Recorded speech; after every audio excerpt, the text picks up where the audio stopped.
lengkap. Siapa bilang ceramah saya nggak ilmiah? Cuman di atas pentas kan saya nggak bisa gini. Di mana saya bisa menunjukkan dalil-dalil? Di UII. Makanya undang saya ke kampus.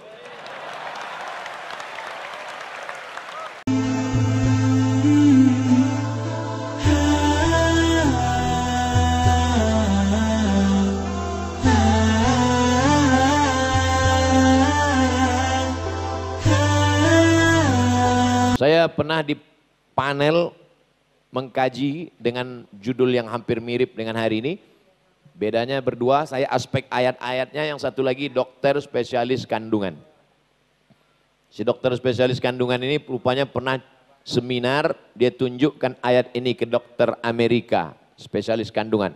Dokter Amerika, ya ini ada ayat dalam Al-Quran cerita tentang penciptaan manusia dalam rahim. Apa kata si dokter Amerika? Mungkin Nabi kamu sudah punya teleskop. Karena mereka rasional. Mereka bagi kita mudah saja. Dari mana Nabi Muhammad tahu ayat ini? Wa ma yantiqu anil hawa. Dia tidak bicara mengikut hawa nafsunya. In huwa illa wahyun yuha wahyu. Oleh sebab itu maka saya bangga di UII 2017 saya datang, apa kata Pak Rektor Ustadz Abdul Somad, ternyata yang paling banyak di Fakultas Kedokteran itu adalah yang dapat beasiswa itu anak-anak penghafal Al-Quran. Mudah-mudahan sampai hari kiamat insya Allah.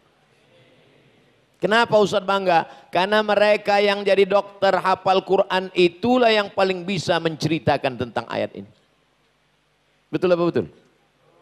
Bayangkan dokter spesialis tamat UII Yogyakarta, pulang ke kampung halamannya jadi dokter di rumah sakit atau kepala puskesmas atau kepala dinas kesehatan, dan dia menjelaskan ayat ini. Berikut ini mari kita dengarkan pengajian menjelang tarawih dari Isya yang disampaikan oleh dokter spesialis tentang kandungan ayat Quran dan Sunnah. Pasti semuanya serius. Karena yang disampaikan itu dalam satu hembusan nafasnya ada ayat dan ilmu yang dia tekuni. Tapi apa yang terjadi sekarang di tengah umat? Malam pertama, la'allakum tattaqun. Malam kedua, mengapa kita puasa? Malam ketiga, takutlah kepada Allah. Malam keempat, keutamaan Lailatul Qadar. Islam menjadi amat sangat menarik ketika alumni-alumni ini nanti bicara sesuai dengan ilmunya masing-masing. Ini kalau saya cerita bagaimana proses janin dalam kandungan, kalau saya ceritakan ini secara detail, saya yakin Bapak Ibu yang dokter pasti, loh kok perasaan nggak gini? Karena kata pepatah Arab, man takallama fi ghairi fannihi ata bil ajaib. Siapa yang bicara bukan pada bidangnya, ngomongnya ajaib-ajaib. Aneh-aneh. Makanya saya selalu suka kalau integrasi ilmu pengetahuan ini di panel dengan dokter. Suatu ketika saya pernah ditelepon dari Universitas Riau. Assalamualaikum Ustaz Abdul Somad. Waalaikumsalam. Bisa Ustaz datang ke kampus kami? Insya Allah. Apa pembahasannya? Otak. Wah, kalian mungkin salah hubung, salah kontak ini. Saya Abdul Somad yang Ustadz, bukan yang spesialis otak. Ustadz nanti di panel dengan spesialis otak. Jadi Ustadz cerita tentang ayat-ayat berpikir, tentang hadis-hadis akal, nanti dokter bercerita. Ternyata duduk dengan dokter sebentar itu, saya banyak dapat pengetahuan. Terutama ayat yang selalu saya baca dalam sholat. Nasiyatin, kazibatin, khoti'ah, nasiyatin, ubun-ubun. Kalau bayi kecil nampak dia gitu kan. Pernah ngeliat bayi kecil kelihatan? Jangan ditusuk, lembut itu. Nasiyatin, ubun-ubun, kazibatin, pembohong, khoti'atin, pelaku dosa. Tolong jangan dipoto. Nanti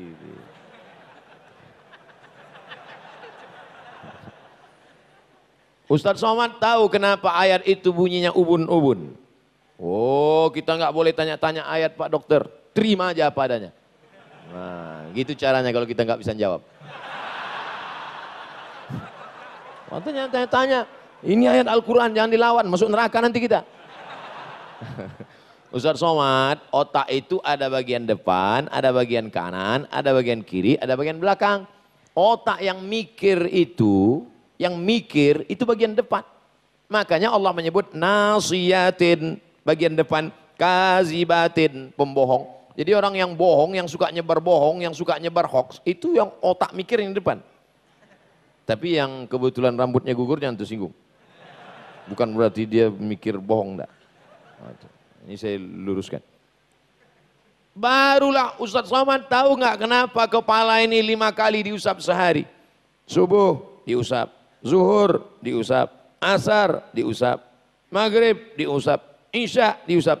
Ternyata Ustaz Somad menurut ilmu kami spesialis otak, ini kepala kita ini di-scan secara automatically. Ada alatnya, ada softwarenya di dalam yang men-scan otak 5 kali. Masya Allah. Selesai acara wudhu kita pun berdoa, Allahumma ja'alni minat tawabin wa ja'alni minal mutatahhirin. Ternyata di luar dia dibersihkan, di dalam dia di-scan. Siapa yang bisa menjelaskan itu? Spesialis otak. Saya copy paste dari dia. Oleh sebab itu maka kalaulah umat ini disibukkan dengan ilmu pengetahuan yang digali, yang dieksplorasi dari Quran, maka pertikaiannya, pertengkarannya dalam tanda kutip adalah tentang isi Al-Quran, tentang sains, tentang medikal, tentang ekonomi, tentang politik. Bukan mengkaji yang menghabiskan waktu. Apakah anjing Ashabul Kahfi warnanya hitam apa merah apa hijau? Apa ini?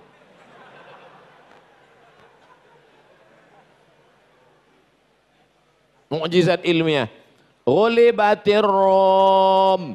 Bangsa Romawi dikalahkan. Yang mengalahkan Romawi adalah Persia. Karena waktu itu ada 2 kutub. Kutub utara, kutub selatan, kutub timur, kutub barat. Siapa yang mengalahkan Romawi? Persia. Di mana lokasi peperangannya? Fi adnal ardi. Adna artinya dekat. Maka lihat terjemahan Quran Depak, Kementerian Agama. Di bumi terdekat. Karena maksudnya adalah tempat berperang itu di Yordania, di Laut Mati, Al-Bahrul Mayyit, Laut Mati. Dekat dari Mekah, fi adnal ardi, di bumi yang dekat. Saya ambil terjemahan, di negeri yang terdekat. Kalau saya mengatakan Dr. Nur Khalis dekat dari saya, Dr. Nur Khalis adna minni mauqi'an, dia dekat dari saya. Ternyata setelah diteliti, kok hilang? Ternyata setelah diteliti ada makna kedua. Terendah. Terendah. Ini di hasil penelitiannya. Ternyata ada permukaan bumi yang terendah 280 meter di bawah permukaan laut. Apa dia? Itulah dia Laut Mati di Yordania. Mengapa disebut mati? Karena ikan pun tak hidup di dalam, saking kan asinnya. Siapa yang masuk ke dalam Laut Mati itu terapung. Yang punya kadas kurap gatal hilang.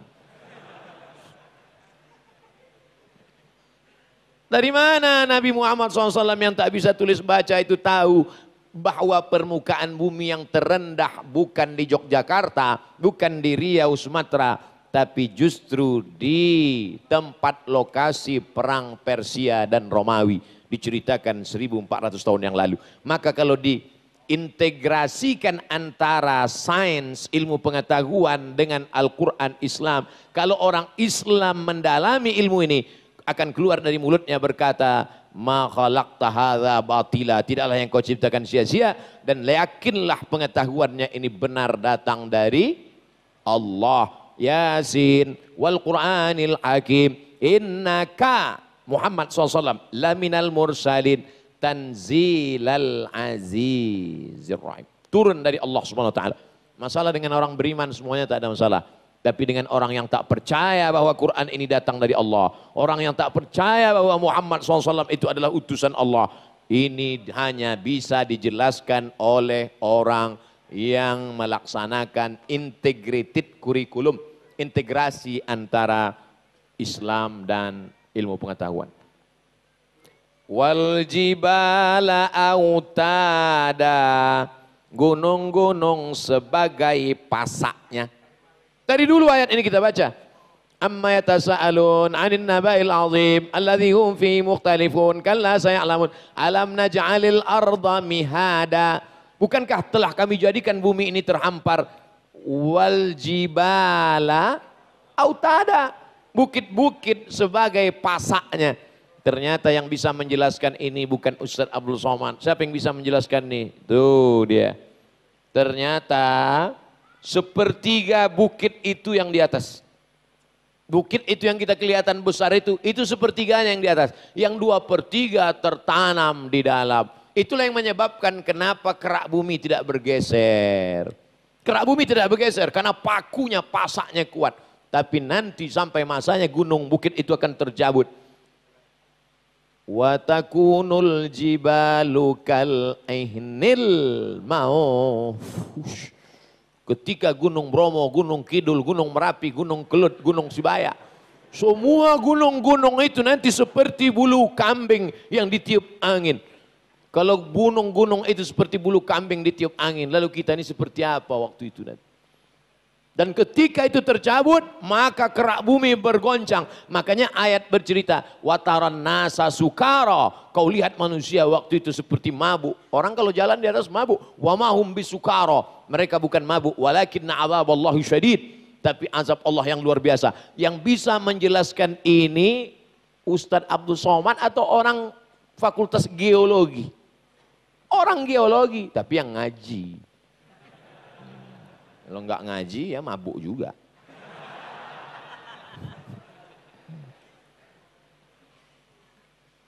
Ini ayat dibaca terus. Ada orang meninggal dibaca. Ada orang kerasukan dibaca. Pindah rumah baru dibaca. Mobil baru dibaca. Istri baru dibaca. Wasyamsu tajri li mustaqarril laha dzalika taqdirul azizil alim. Ayat ini menjawab perdebatan NASA bahwa bumi berkeliling, ya, Neptunus berkeliling, ya, Merkurius berkeliling, ya, Pluto berkeliling, ya, Mars berkeliling, ya. Apakah matahari itu diam atau bergerak? Ikhtilaf mereka. Satu mazhab mengatakan matahari diam. Satu mazhab mengatakan matahari bergerak. Apa kata Allah dalam surat Yasin? Wasyamsu tajri. Matahari itu berlari kencang, tapi dia tidak berputar seperti bumi. Limustaqarril laha. Dia bergerak kencang di tempat diamnya. Makanya mengatakan matahari diam, betul. Karena matahari bergerak di tempat diamnya. Nanti mana tahu ada kelahi 2 orang. Kelahi, tangkap. Kalian dua-duanya betul. Yang mengatakan matahari bergerak, wasyamsu tajri. Yang mengatakan matahari diam, limustaqarril laha. Dia diam di tempat diamnya, tapi dia bergerak sekencang-kencangnya. Tapi sayangnya yang nemukan itu bukan orang Islam. Karena orang Islam baca Yasin ngusir hantu. Dulu sebelum ada anak UII. Setelah ada anak UI Jogja, dia yang bisa menjelaskan ini. Mas jurusan apa? Jurusan matahari. Insyaallah, tabarakallah. Itu dia gambarnya. Mustaqarrus syams, tempat diamnya matahari. Harakatu bittijah masar majarrah, gerakan matahari berkeliling. Sama seperti kita melihat velg mobil Ferrari, Lamborghini, kalau dia kencang, lari 200, itu seperti tidak bergerak. Velgnya itu seolah-olah tidak bergerak, padahal dia sangat kencang. Saking kencangnya seolah tidak bergerak. Teman kita juga gitu, saking kencangnya tidurnya seperti tidak bergerak. Padahal dia sangat kencang bergerak. Kebenaran sejarah. Sejarah juga bagian dari ilmu pengetahuan. Dan Al-Quran bercerita tentang sejarah yang tidak dituliskan oleh para pakar sejarah. Apa kata Allah bercerita? Wa qaulihim inna qatalnal masih. Mereka berkata kami sudah membunuh Isa. Allah bantah. Wa ma salabuhu. Mereka tidak pernah membunuhnya. Wa ma salabuhu. Mereka tidak pernah mensalibnya. Walakin subbihalahum. Tapi ada orang lain yang diserupakan wajahnya mirip dengan dia. Innal ladzina ikhtalafu fih, mereka yang berselisih pendapat tentang ini, yang satu mengatakan Isa, yang satu mengatakan bukan, lafi syakkim, mereka syak, ragu tentang ini, ragu. Nah, begitu juga dengan kameramen yang ragu mau mengupload ini, potong nanti. Saya ragu nih, jangan-jangan Ustaz dilaporkan sekali lagi nanti gitu. Kita di masjid, di depan mahasiswa UII, enggak apa-apa. Paling yang ditangkap yang ngupload.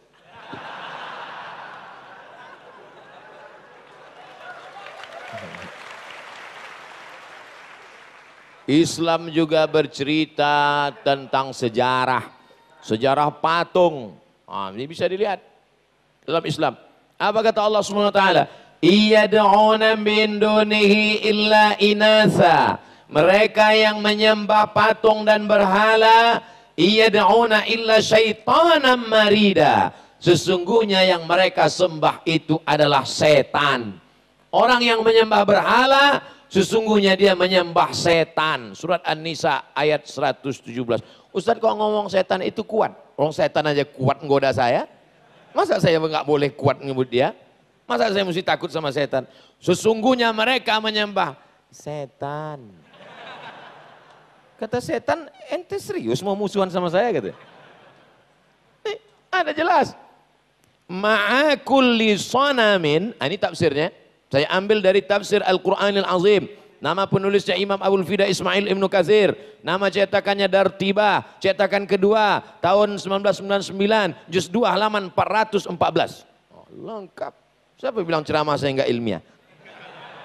Cuman di atas pentas kan saya nggak bisa gini. Di mana saya bisa menunjukkan dalil-dalil? Di UII. Makanya undang saya ke kampus.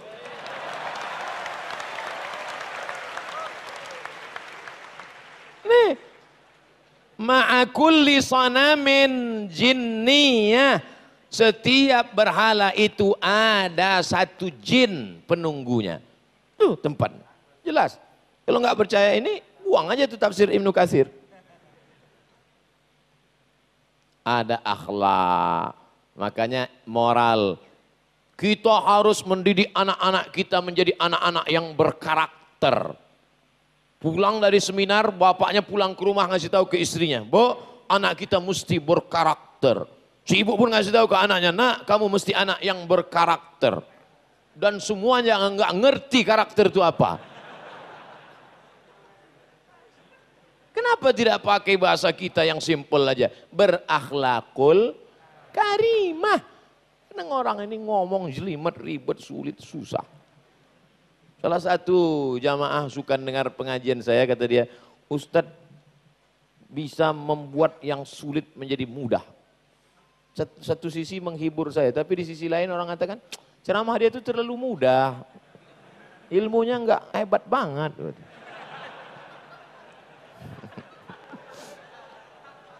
Nah, maka dalam Islam diajarkan. Kalau ada orang mengatakan, marilah kita berakhlakul karimah pada pimpinan kita, Pak Rektor, Pak Dekan, Pak Kepala Ketua Jurusan. Biasa. Tapi Islam mengajarkan, coba lihat. Surat Al-Mumtahanah ayat 8. Apa kata Allah Subhanahu wa Ta'ala? Kok orang ketok ya? Apa kata Allah Subhanahu wa Ta'ala? La yanhakumullahu 'anil ladzina lam yuqatilukum fid din. Kalau tetanggamu, kawanmu, orang sekampungmu itu tidak seagama denganmu, non muslim, tidak seakidah denganmu, selama dia tidak mengusir kamu dari kampung halamanmu, selama dia tidak mengusir kamu, selama dia tidak memerangi kamu, maka kamu boleh balas dua. Antabarruhum, buat baiklah pada mereka. Wa tuqsitu ilaihim, bersikap adillah pada mereka. Jangan sampai kita tidak baik, tidak adil hanya karena berbeda agama. Tolong kalau mau mendengar ceramah somad, makanya dengar sampai habis. Inilah masalahnya, orang nggak punya paket dengar ceramah saya, susah kita. Dengar sampai habis. Surah Al-Mumtahanah ayat 8. Selama dia tidak mengusir kamu dari kampung halamanmu, selama dia tidak membunuh kamu, maka kamu balas dia dengan dua. Berbuat baik dan bersikap adil. Siapa bilang Karena dia beda agama denganmu, pancung kepalanya, bakar rumahnya, hancurkan semua. Itu tidak benar. Benar Ustaz ceramah ngomong gitu.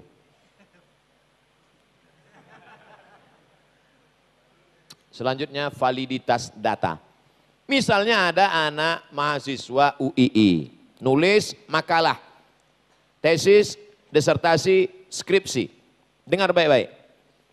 Pas sidang terbuka, sidang tertutup, lalu kemudian dia nulis gini, ini saya ambil dari Aren Jan Wensing, Ensiklopedia Hadis, terbitan Leiden, E.J. Brill tahun 69, juz 1 halaman 552. Kira-kira disertasi skripsi tesisnya diterima atau tidak? Diterima. Cukup menyebutkan judul, halaman, tahun, diterima. Tapi dalam hadis, saya mau bercerita tentang bagaimana dalam literatur Islam validitas data keilmuan. Dalam Islam, nah itu contohnya saya buat sebelah kanan. Hadis ini dari siapa?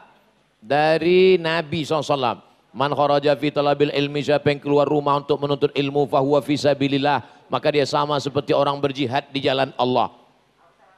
Apa mungkin kita ketemu dengan Nabi? Tidak. Lalu dapat hadisnya dari siapa? Dari Imam Tirmidzi.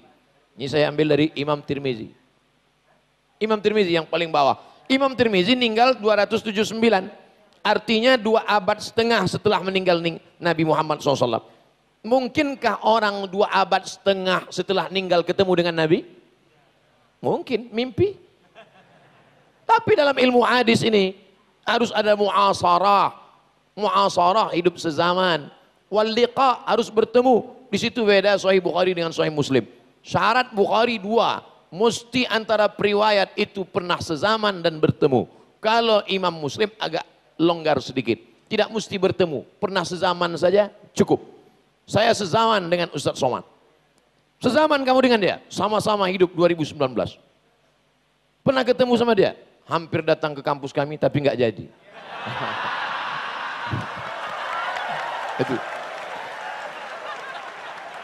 Itu kalau Sahih Bukhari nggak diterima. Tapi kalau Sahih Muslim terima. Jadi kita pakai standar Imam Muslim aja lah. Nah, kok hilang konsentrasi saya? Imam Tirmidzi ternyata mendapat hadis ini. Lihatnya dari bawah ke atas. Imam Tirmidzi mendapat hadis dari Imam Nasr bin Ali. Imam Nasr bin Ali mendengar hadis ini dari Khalid bin Yazid At-Taqi. Khalid Yazid At-Taqi mendapatkan hadis dari Abu Ja'far Ar-Razi. Abu Ja'far Ar-Razi mendapat hadis dari Rabi' bin Anas. Rabi' bin Anas mendapatkan hadis ini dari ayah kandungnya Anas bin Malik. Anas bin Malik dapat hadis ini dari Nabi Muhammad sallallahu alaihi. Mana yang lebih hebat validitas datanya? Ahli hadis atau penulis disertasi sekarang? Yang ngomong bukan saya, mahasiswa UI. Kamu dapat hadis ini dari mana? Dari kitab Sunan Tirmidzi. Imam Tirmidzi meninggal tahun berapa? 279. Kamu meninggal tahun berapa? Belum tahu. Yang jelas saya sekarang hidup 1441. Jarak kita dengan Imam Tirmidzi 11 abad. Mana mungkin ketemu? Tapi ahli hadis, ulama-ulama kita menjaga silsilah itu. Dijaganya. Makanya baca kitab Al-Hadyus Sari fi Majmu' Musannafat Syekh Hashim Asy'ari. Mbah Hashim itu setiap bulan suci Ramadan membuat majelis khataman Quran Sahih Bukhari di Tebu Ireng supaya menyambung sanad sampai ke beliau, sampai ke murid-murid, sampai ke kiai-kiai. Dijaga sanad itu. Validitas data. Nah, itu. Yang bisa baca-baca, yang tidak jangan paksakan nanti mual. Nah, itu saya buatkan sanad sampai ke bawah. Sampai ke bawah. Nah, itu di bawah tuh yang paling bawah Abdul Somad LCMA. Saya cuma mau nunjukkan aja sanad saya bersambung. Belajar adalah jihad. Jadi kalau nanti ada semboyan, slogan, Abdul Somad mengajak kami jihad. Jihad belajar. Jadi semua yang datang ke UI ini adalah dapat pahala jihad. Termasuk saya sendiri kemari datang niatnya bukan mau ngisi seminar, tapi niatnya mau belajar. Belajar tawaduk, rendah hati pada doktor, mau jadi moderator. Orang lain mana mau? Siapa nanti yang mau ngisi materi? Abdul Somad. Oh, Dia masih LCMA. Nih titel semeter. Sombong. Tapi saya belajar tentang rendah hati. Saya pernah ceramah ke salah satu masjid. Ceramah di masjid nih. Saya tanya, Pak, ketua masjid yang lama mana? Nggak mau datang lagi. Malu, post power syndrome. Mantan ketua masjid nggak mau datang. Tempat kita, Pak Rektor mengajarkan bagaimana kerendahan hati. Mau datang bersama kita. Saya niat datang kemari, niat belajar. Maka nanti di akhirat kita sama-sama dapat pahala jihad. Ini enggak. Datang petantang petenteng. Nawaitu ngisi seminar lillahi ta'ala. Iya kalau jadi, kalau enggak.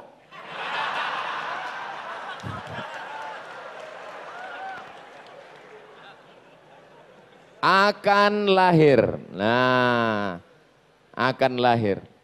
Siapa yang akan lahir? Akan lahir Ibnu Haitham, pakar optik. Akan berlahir logaritma, Khawarizmi. Karena payah mereka menyebut Khawarizmi, logaritma. Averroes, Ibnu Rushd. Avicenna, Ibnu Sina. Al-Farabi, the second teacher. Kalau dia second teacher, first teachernya siapa? Aristoteles.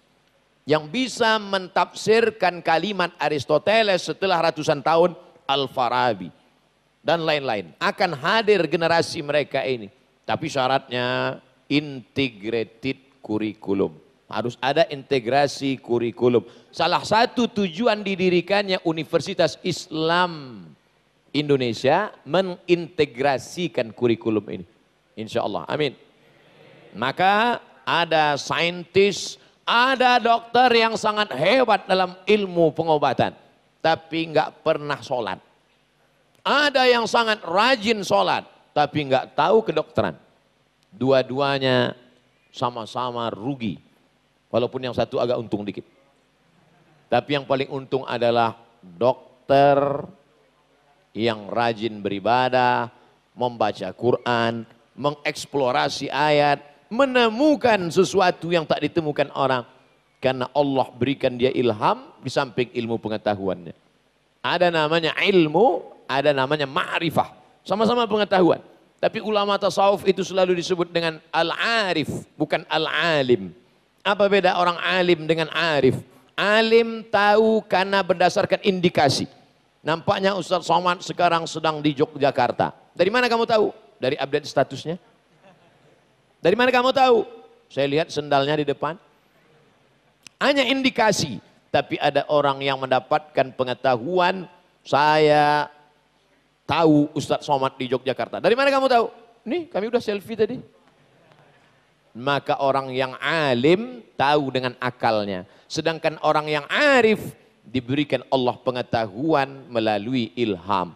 Oleh sebab itu Allah berjanji dalam Quran, wattaqullah, kalau kau takut kepada Allah, wa yu'allimukumullah, Allah akan mengajarkan ilmu yang tak diperoleh orang lain. Karena ada yang mendapatkan dengan akal, tapi ada yang mendapatkan, orang menyebutnya sixth sense. Ada intuisi, tapi bukan bisikan jin, hantu dan setan.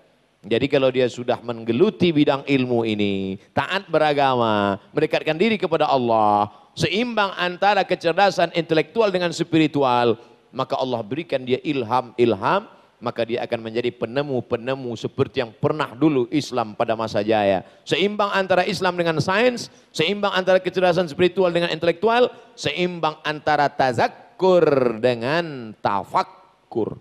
Tazakkur berzikir, tafakkur berpikir. Ada zikir saja, tak mau mikir. Ada mikir aja, tak mau zikir. Yang lebih parah, udah nggak zikir, nggak mikir. Cita-cita tertinggi pemuda Islam UII.